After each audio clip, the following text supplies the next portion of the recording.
ನಾನು ಹೇಳಿದ್ದೇನೆ, by birth I agriculture, by profession I business man. ನೀನು ಹಂಗೆ ಹೇಳಿಲ್ಲ.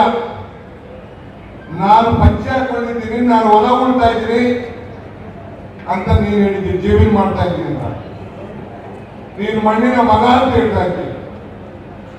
ನಿಮ್ಮ ತಂದೆ ಮಣ್ಣಿನ ಮಕ್ಕಳಿರ್ಬೋದು, ನಾವು ನನ್ನನ್ನ ಕಲ್ಲಿನ ಮಗ, ಕಲ್ಲು ರೂಢಿ ಮಾಡಿಬಿಟ್ಟಿದ್ದೀನಿ ಅಂತ.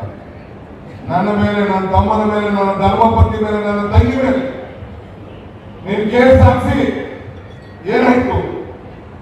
ಏನು ಮಾಡಕ್ಕಾಗಲಿಲ್ಲ.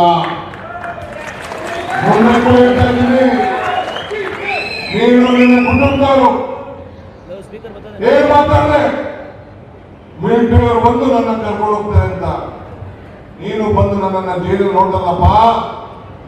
ನನ್ನ ಆತ್ಮನಿಗೆ ಹೆಂಗಿತ್ತು? ನಾನು ಜೈಲು ಹೋದಂತ ಕೇಸ್ನಲ್ಲಿ ನ್ಯಾಯಾಲಯ ಇವತ್ತು ಸುಪ್ರೀಂ ಕೋರ್ಟ್ ವಜಾ ಮಾಡಿದೆ. ಗೊತ್ತಿದ್ಯಾ ನಿನಗೆ?